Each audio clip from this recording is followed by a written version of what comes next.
ఓం శ్రీచక్రవాసిన్యై నమః. ఓం శ్రీలలితాంబికాయై నమః.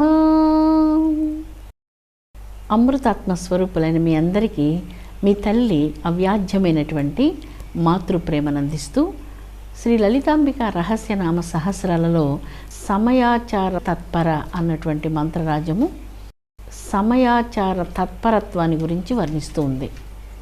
సమయాచారము అంటే ఈ ఆచారమునందు, సమయ పూజనందు, అంతరంగ పూజనందు, అంతర్ముఖమైనటువంటి యోగ సాధనయందు జగదంబిక మిక్కిలి ప్రీతి కలిగినటువంటిది అని ఇక్కడ అర్థం. అంతర్ముఖ సాధన చేసే యోగుల మీద, సమయాచారుల మీద మిక్కిలి ప్రీతి కలిగినటువంటిది. బాహ్యమైనటువంటి పూజలు, ఆరాధనలు భక్తితో చేసినప్పుడు దేవి వారి మీద అనంతమైనటువంటి కృపను వర్షిస్తుంది. కానీ సమయ మార్గంలో అంతర్ముఖమైనటువంటి ఐక్యాన్ని సంపాదించినటువంటి భక్తునికి జగదంబకు తేడా లేదు అంటూ ఈ యొక్క మంత్రరాజము తెలియచేస్తుంది. ఇందులో 6 విధాలుగా జగదంబతో ఐక్యాన్ని పొందుట. అంటే మొదటిది శ్రీచక్రం. శ్రీచక్ర ధ్యానమునందు, శ్రీచక్ర పూజనందు ఆ శ్రీచక్రాన్ని తన శరీరంలో అనుసంధానం చేసుకొని అందులో తాదాత్మ్యాన్ని చెందడం. రెండవది అకారం నుండి క్షకారాంతం వరకు వర్ణ మాతృకలు ఉన్నాయి. అంటే అక్షర బీజాక్షరములు. ఈ బీజాక్షరములన్నీ కూడా క్షకారం పర్యంతం అకారం నుండి ఉన్నటువంటి వర్ణ మాతృకలతో ఆ మాతృకలన్నిటినీ కూడా తన అంతరంగ శరీరంలో భావన చేసి ఆ దివ్యమైనటువంటి బీజాక్షరముల కాంతిలో, ఆ దివ్యమైనటువంటి తేజస్సులో లీనం కావడం రెండవది. మూడవది పంచదశి విద్య.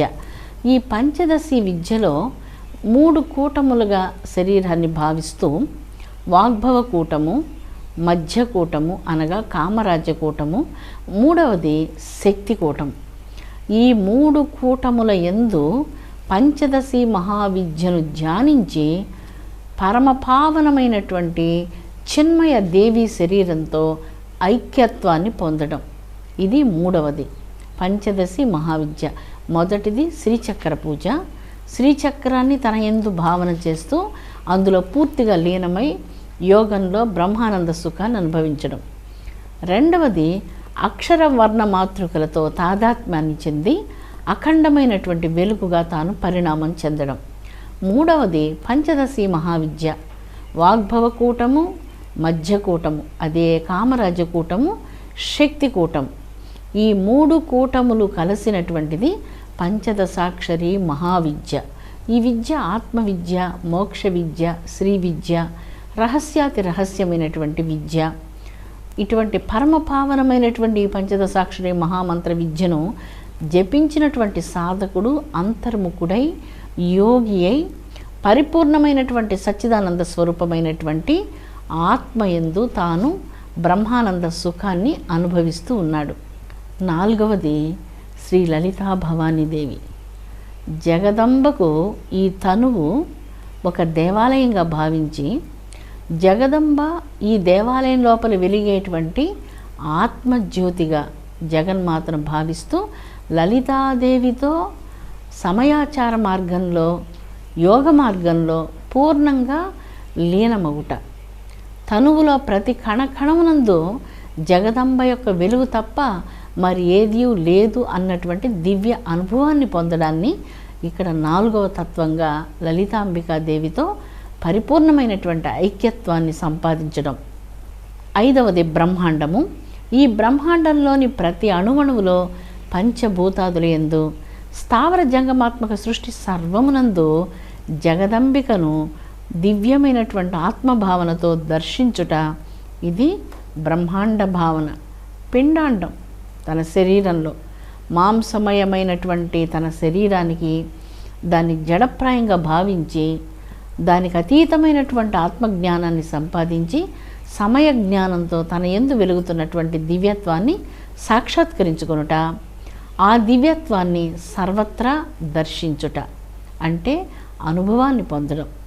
ఈ 6 కూడా షడ్విధ ఐక్యాలు అంటారు. 6 విధములైనటువంటి ఐక్యములు యోగి గురువు యొక్క అనుగ్రహం చేత జగన్మాత యొక్క పంచదశాక్షరి మహామంత్ర రాజ్యాన్ని జపం చేసేటువంటి సాధకుడు ఇందులో ఏదో ఒక విధమైనటువంటి ఐక్యత్వాన్ని సాధించి సమయాచారుడవుతూ ఉన్నాడు. అటువంటి సమయాచారులయందు మిక్కిలి ప్రీతి కలిగినటువంటిది జగజ్జనని లలితా భవానీదేవి. అందువల్ల ఇక్కడ మొట్టమొదటిదిగా శ్రీచక్రంతో తాదాత్మ్యాన్ని అనుభవించడం. సమయాచారుడైనటువంటి వాడు ఆ శ్రీచక్రాన్ని తన శరీరంలో ఉన్నటువంటి సమస్త గ్రంథులయందు దివ్యమైనటువంటి ఆ చైతన్య స్వరూపాన్ని తన యందు సాక్షాత్కరించుకొనడం. రెండవది అక్షరవర్ణమాలికతో జగన్మాతను తన యొక్క చిన్మయ దేహంలో అఖిలాండకోటి బ్రహ్మాండాలకు ఆధారభూతమైనటువంటి వెలుగుగా తన యందు ఆ అక్షర బ్రహ్మమైని సాక్షాత్కరించుకొనటం. మూడవది పంచదశి విద్య, వాగ్భవకూటము, మధ్యకూటము, శక్తికూటము. ఈ 3 కూటములను పంచదశి మహావిద్యతో ఐక్యత్వాన్ని సంపాదించడం. నాలుగవది లలితాంబికాదేవి. లలితా సహస్రనామాలలో ఏ దేవి యందు సర్వదేవీ దేవతలందరూ ఉన్నారో, ఏ దేవిని సకల దేవతలు ఋషీశ్వరులు సర్వులు పూజిస్తూ ఉంటారో, ఏ దేవి శ్రీచరణాంబుజాలను త్రిమూర్తులు సైతము సంసేవిస్తూ ఉంటారో, సకల దేవీ దేవతలందరకు ఆధారభూతమైనటువంటి మహా చైతన్య శక్తిగా విరాజిల్లుతున్నటువంటి లలితాంబికా దేవి 4వ తత్వానికి సంబంధించినటువంటిదై విరాజిల్లుతూ ఉంది. 5వ తత్వం బ్రహ్మాండం, 6వ తత్వం పిండాండం. అనంతకోటి ఈ బ్రహ్మాండమునందు జగదంబను ప్రతి కణకణంలో సాక్షాత్కరించుకొనుట. పిండాండం మానవ శరీరమునందు ఈ మానవ తత్వానికి అతీతంగా విరాజిల్లేటువంటి దివ్యత్వాన్ని యోగి తన అంతరంగంలో సాక్షాత్కరించుకొని తాను బ్రహ్మానందాన్ని అనుభవించుట. దీనిని సమయ మార్గము అంటారు. ఈ సమయ మార్గమును అనుసరించేటువంటి భక్తుల యందు మిక్కిలి అనురాగం కలిగినటువంటిదిగా జగజ్జనని ఈ మంత్రరాజమునందు వర్ణించబడుతుంది. ఇంకా సాధకులు గురుముఖత చతుర్విధమైనటువంటి ఐక్యాన్ని కూడా సాధించేటువంటి రహస్యములైన పూజా విధానాలు, అంతర్ముఖ సమారాధనలు ఈ మంత్రరాజము తెలియజేస్తుంది. మూలాధారైక నిలయ, ఇక్కడ నుంచి చక్రవర్ణాలను గురించి మనకు వస్తుంది. మానవ శరీరంలో వెన్నెముకకు చిట్ట చివరి భాగంలో ఉన్నటువంటి భాగాన్ని, అది భూమికి తాగి స్పర్శించేటువంటి భాగాన్ని మూలాధార పద్మము అంటారు, మూలాధార చక్రము అంటారు, మూలాధార కమలము అంటారు. ఇది మన మాంసమయ శరీరంలో లేదు. సూక్ష్మాతి సూక్ష్మమైనటువంటి మన చైతన్య దేహంలో ఉన్నటువంటి కమలం ఈ మూలాధార కమలం. మూలాధారైక నిలయ. ఈ మూలాధార కమలమునందు 4 దళాలు కలిగినటువంటిది అపురూపమైనటువంటిది ఈ కోమల కమలం. ఈ 4 దళాల కమలము ఋగ్వేదము, యజుర్వేదము, సామవేదము మరియు అధర్వణ వేదం. ఈ 4 వేదాలకు 4 దళాలు సంకేతంగా ఉన్నాయి. అదేవిధంగా చతుర్వేద పురుషార్థాలకు కూడా సంకేతంగా ఉన్నది. ధర్మ, అర్థ, కామ, మోక్షం. అవస్థలు జాగ్రత్త అవస్థ, స్వప్నావస్థ, సుషుప్తి అవస్థ, తుర్య అవస్థ. ఈ అవస్థలకు సైతము సంకేతంగా ఉన్నది.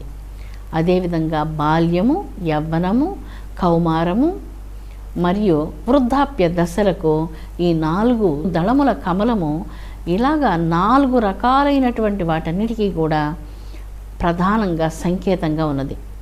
4 దళాలు కలిగినటువంటి అపురూపమైనటువంటి కమలమునందు మధ్య భాగంలో గుండ్రని కర్ణిక ఉన్నది. అందులో ఉన్నటువంటి త్రికోణంలో జగజ్జనని కుండలిని స్వరూపిణి అయి విరాజిల్లుతూ ఉన్నది. అందుకే ఇక్కడ మూలాధారైక నిలయ, మూలాధార కమలంలో విరాజిల్లుతున్నటువంటి జగజ్జనని మూలాధారైక నిలయ. యోగి ఎప్పుడైతే ప్రాణవాయువును ప్రాణాయామము ద్వారా కుండలిని మండపానికి వెళ్ళి చేరుస్తూ ఉన్నాడో ఆ కుండలిని శక్తి మేల్కొంటుంది. కుండలిని శక్తి ఎప్పుడైతే మేల్కొంటుందో బ్రహ్మగ్రంథి విభేదిని. మూలాధారైక నిలయ బ్రహ్మగ్రంథి విభేదిని. మొట్టమొదటి గ్రంథి బ్రహ్మగ్రంథి. గ్రంథి అంటే ముడి. మానవ జీవితంలో బహుకోట్ల సంస్కారాలకు ఈ చక్రానికి అవినాభావ సంబంధం ఉన్నది. పూర్వజన్మలలో సంస్కారాలు సరిగా లేనప్పుడు ఈ జన్మలో ఈ చక్రం సరిగా వికాసం చెందకుండా అందులో ఉన్నటువంటి వర్ణాలు అంటే రంగులు బాగా పేలవంగా ఉండి మనిషి బలహీనంగా ఉంటారు. మానసిక ఒత్తిడి, ఆందోళన, ఒంటరితనం ఇలాంటి అనేక రకాలైనటువంటి మానసిక అనారోగ్యాలతో బాధపడుతూ ఉంటారు. ఎప్పుడు ఒంటరితనం కోరుకోవడం, అశాంతితో ఉండడం, దుఃఖంతో ఉండడం, ఆత్మన్యూనతాభావంతో ఉండడం, ఇటువంటివన్నీ కూడా ఈ మూలాధార కమలం తేజోమయమైనటువంటి వర్ణాలు లేనప్పుడు మానవుడు చాలా అంధకార బంధురమైనటువంటి తమస్సుతో, అజ్ఞానంతో, అవిద్యతో కష్టపడుతూ ఉంటారు. యోగాభ్యాసం చేత ఎప్పుడైతే గురు కృప చేత సాధన గొప్పగా జరుగుతుందో మూలాధార కమలం ఎర్రని అపురూపమైనటువంటి దేదీప్యమానమైన వర్ణంతో విరాజిల్లుతూ మానవుడు శక్తి సమన్వితుడుగా, మంచి ఆరోగ్యవంతుడుగా, దృఢ విశ్వాసపరుడుగా, ఆత్మవంతుడుగా, ఆత్మజ్ఞానిగా, దృఢ దీక్షతో ముందుకు పట్టుదలతో సాగిపోయేటువంటి వ్యక్తిగా మనకి మూలాధార కమలం తేజోవంతంగా ఉన్నప్పుడు మానవ జీవితంలో యోగ సాధనలు చేయాలని, మంచి కార్యక్రమాలు సాగించాలని పట్టుదల, దీక్ష ఇటువంటి ఉత్తమ లక్షణాలతో ముందుకు సాగుతూ ఉంటారు.